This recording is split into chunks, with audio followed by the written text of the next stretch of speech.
Hey guys, welcome back to the channel. So today I got a quick one. It's actually really good and very helpful for those people that live in the Midwest areas or any state that basically uses salt in the winter or in the summer to keep dirt down and clear away snow.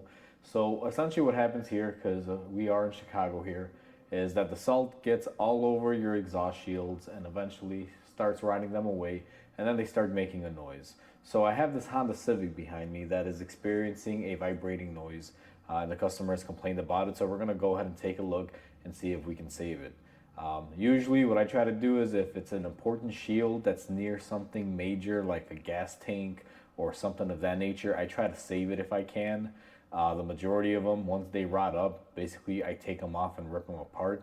But I'll show you two examples of each. So let's get started. Okay, so we're underneath the right rear side of the vehicle. Basically, your muffler is here, your gas tank is here, and what we have here in the middle that separates the two is basically the shield that broke. Now, I don't know how well the camera's going to pick it up, but essentially, right up here, guys, there's a bolt, and it's supposed to have more metal, and it's supposed to hold it in place. Instead, what it's doing now, this thing is just vibrating and making this type of noise. Now, it's usually not a big deal when this happens, it's livable, but it can be very annoying. So that's why this customer brought it in. They thought that, it was going to be a lot worse than what it is. They thought the car was falling apart. That's how, big and major of a noise it can make. And if we go a little bit further down on this car, that's not our only shield that's making noise. So once we go a little further past from that, we also have this shield making a noise. Now, out of these two, essentially, now this one back here by the muffler and gas tank, you would always want to try and save this one. Now, I called Honda, try to get a new one. These things are ridiculously expensive if you can find them, and unfortunately they don't make them for this model anymore. This thing's a 2002. It's already far gone.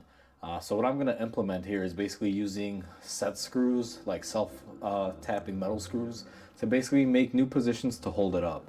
Now, this one is a savable one. You gotta try and save this as much as you can. This one, I'll be honest with you, you can choose to save it or throw it away. For me, you can go either ways. You can see it doesn't really do anything. It's just mounted up on the body. So essentially, what I would do in this scenario is save the rear one and just take this one off. Now the customer doesn't want to rip any of them off. They want both of them saved. So I'm gonna have to wind up saving both of them. Like I said, this one is the one that you could basically remove if you wanted to.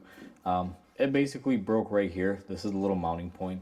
Let me see if I can zoom you guys in there so you guys can kind of see, or maybe from this angle. This will probably be a better angle. So essentially what I'm going to be doing, because this is moving right here, and what we're going to want to do is we're going to want to take a sheet metal screw. Now I use these guys. They're a 5/16. Nothing really long, because you got to remember, you're going to be going up into the floor pan area with this. You don't want like a really long screw. It's always smart to check and see what's above up here. Now, I've already checked.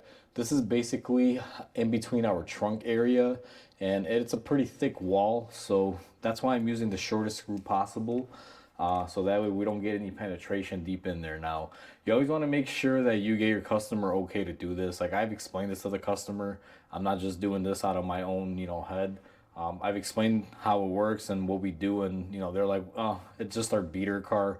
We just don't want to have noise, but we want to be safe. So what we're gonna do basically is just take our sheet metal screw. Now I know that I should be good pretty much anywhere up here, but I'm gonna start here as close as I can and essentially just mount it. Now don't go like crazy and force this up there, because this is very thin, and eventually what'll happen is it'll start rotting up over here and it'll fall again one day. But what I'm gonna do is I'm just gonna go ahead and put two of these in here just to make sure it's secure.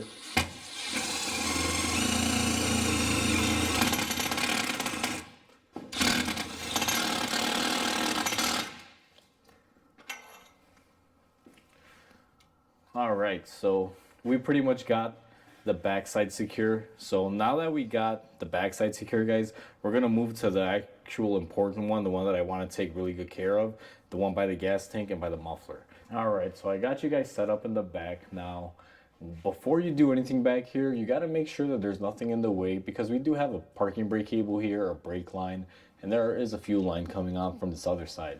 So you want to check, make sure you're not going to be drilling into anything. For this back portion, I went ahead and checked my spacing. I'm going to be using a little bit of a longer bolt here because there's a little bit of room there in between. So I'm going to go ahead and push it up here and just kind of find the best location for it and see if I can even reach up there. Now this back one I know is going to be a challenge because it's very difficult. I kind of started that one off there. Now, that's essentially the process of it, guys. Now I gotta get off the camera and just make sure because there's a lot of points on here. I'll come back once I reattach it. Just make sure that you're not drilling into anything around here that's gonna be important. You don't want to drill a brake line or a gas line or something. That would be a very bad day. So make sure you check your spacings. Okay, guys, so sorry I had to go off camera, but I had to kind of finagle with this. Essentially, what I wound up doing was I had to push it a little further up. There was about that much gap between the body and the actual shield where it had fallen off.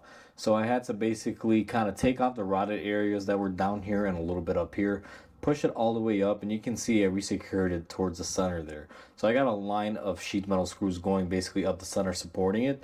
So it's basically on the body now. It's not really hanging on anything near the muffler. So when you guys can see here, I made sure I have a nice clearance. So we have air gap between the tank and the exhaust. It's basically good to have a little bit of air there because it'll get hot and it'll allow it to cool off. So I'm happy with this. Everything is spaced out correctly. Everything is secure. Nothing's rattling anymore. The way you can test is by hitting your exhaust essentially.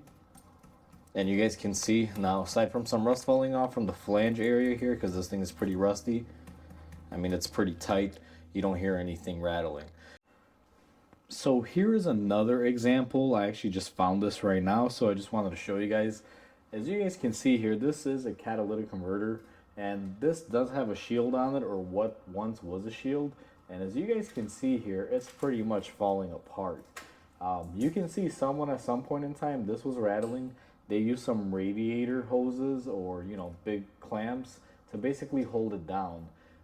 This works too. I've actually done this method when the car is newer and this shield is savable. In this scenario, you guys can see this thing is pretty much far gone. So what we're gonna have to do on this one too is take this shield off. So we're up front by the catalytic converter where someone had repaired this probably some years ago. And what we're gonna be doing is basically just taking this off. Now, there's gonna be a chance that this is making a noise because it's so rotted. That's essentially why I'm taking it off. So you just want to basically release the band clamps on here. If they come off now. Some of these are pretty rotted on here. So let's see if I can get most of these off without breaking.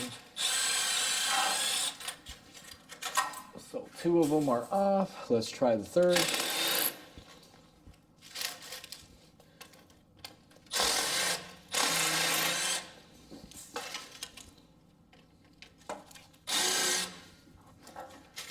Alright, so this third one is basically fighting me. Looks like what I'm going to have to do is basically cut it off. Now, you can grab sheet metal cutters to cut that clamp off. But what I'm going to opt to do essentially, guys, is just take my grinder wheel and just cut it off. So essentially, it's a grinder / cut off wheel. We're just going to basically cut it off here like so.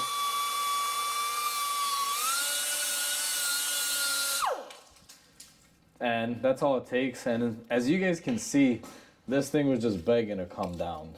It's so rotted, guys. I mean, just look at that. That's far gone. This is what the salt does essentially. And these things make a lot of noise, and sometimes they sound like the whole engine's gonna fall up underneath the car. So it's best to just remove them once they're done. So I'm gonna go ahead and fish this off the rest of the way. It's basically just kind of figuring out the right angles. I don't want to bore you guys showing you that, so I'll be back once it's removed. Alright, so we're back. So essentially the front now, we're done here. This catalytic converter has no shield, so less rattling up here. Alright guys, so that's essentially the ways that you can deal with these exhaust shields. As you guys saw, the condition that they were in, and what I do basically when they're really rotted, like we did on that front catalytic converter cover. We just basically took it off. On the rear ones, they were still salvageable, so we saved them. Now, this isn't typical in every state, guys. Every state is different. Basically, anywhere that they use salt, like the Rust Belt areas, that's where this is more common. Since I'm in Chicago, we use a lot of salt here in the wintertime. We do get a lot of the stuff coming in. I get so many cars throughout the year with just, same exact issue over and over. I can't even like keep track of them. There's just so many, guys. So hopefully this helps some of you guys out if you guys have any of the same issues that this car had. So with that said, if you guys like the content, please comment, like, and subscribe. It'll help my channel grow. That way I can keep making more awesome content for you guys. And I hope you guys have a wonderful day, and I will catch you guys on the next repair.